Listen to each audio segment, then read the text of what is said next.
السلام عليكم يا شباب. من المدينة المنورة من أطهر بقاع الأرض يا أخواننا، أنا بعلن التوبة التامة عن الأغاني وعن الحفلات، وإن شاء الله ربنا يثبتني وربنا يهديني. الناس المستخدمة صوتي في ترندات، في صور، في فيديوهات، الناس تمسح الأغاني دي، لأنه أنا والله خصيمكم يوم القيامة يا شباب، عشان ما أنزل فيديو ثاني يا أخواننا. وربنا إن شاء الله يهدينا من الغنى، وربنا يثبتنا يا رب العالمين، ويهدينا كمان وكمان. سبب التوبة المفاجأة دي أو الهداية طبعا من الله يا أخواننا، إنك لا تهدي من أحببت ولكن الله يهدي من يشاء. سبب الهداية دي عندي حفلة يوم 26 في المدينة، وحفلة يوم 28، يعني يوم 26 يوم 27 يوم 28 برضو عندي حفلة، هو واقع يوم الجمعة الأول أمس. فحفلة يوم 26 دي يا أخواننا عداد حفلة عديل قروش، فالحفلة طرشقت. يوم 27 عندي صاحبي قال لي يا اخي تجيني في تبوك تتصرف في شغل هناك، شغل براتب عديل.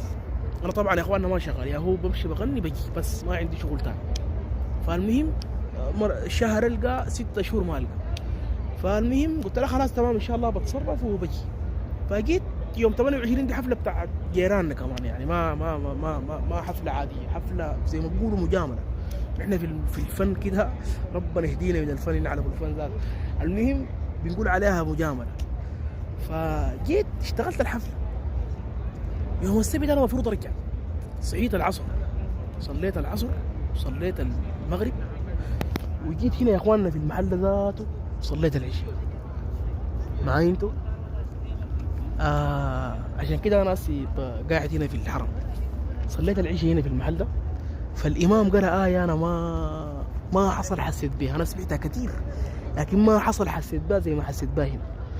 فقال والشمس وضحاها والقمر إذا تلاها. المهم ربنا أقسم 9 مرات في نهاية الآية: قد أفلح من زكاها وقد خاب من دساها. يعني ربنا أقسم 9 مرات إنه قد أفلح من زكاها وقد خاب من دساها. فريحت البيت وأنا الآية دي مؤثرة فيني. أنا لما نجي أنوم بفتح التيك توك بقلب زيي وزي أي زول، كلكم بتفتحوا التيك توك. اللي عنده أغنية بيحضرها، اللي عنده فيلم بيحضره، اللي عنده أغنية. المهم فتحت التيك توك. أنا التيك توك حقي ما أنا زول فنان، ما أنا ما شيخ، أنا زول فنان. التيك توك حقي كله عبارة عن طه سليمان، عاطف السماني، محمود عش الجبل، مروة الدولية، الزنق، الربع.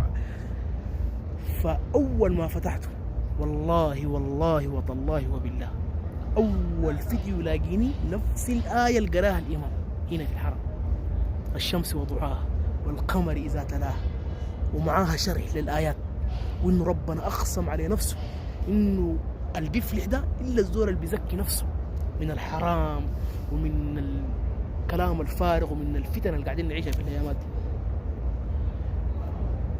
نرجع قبيل لصاحبي اللي قال لي تجيني وتتصرف ده، ضرب لي يوم الأحد بعد الظهر، تمام؟ قال لي يا معلم ما تجي، اقعد في المدينه وانا ان شاء الله، قال لي بجي، انا قال لي جاي المدينه بجي ونرجع سوا بالعربيه.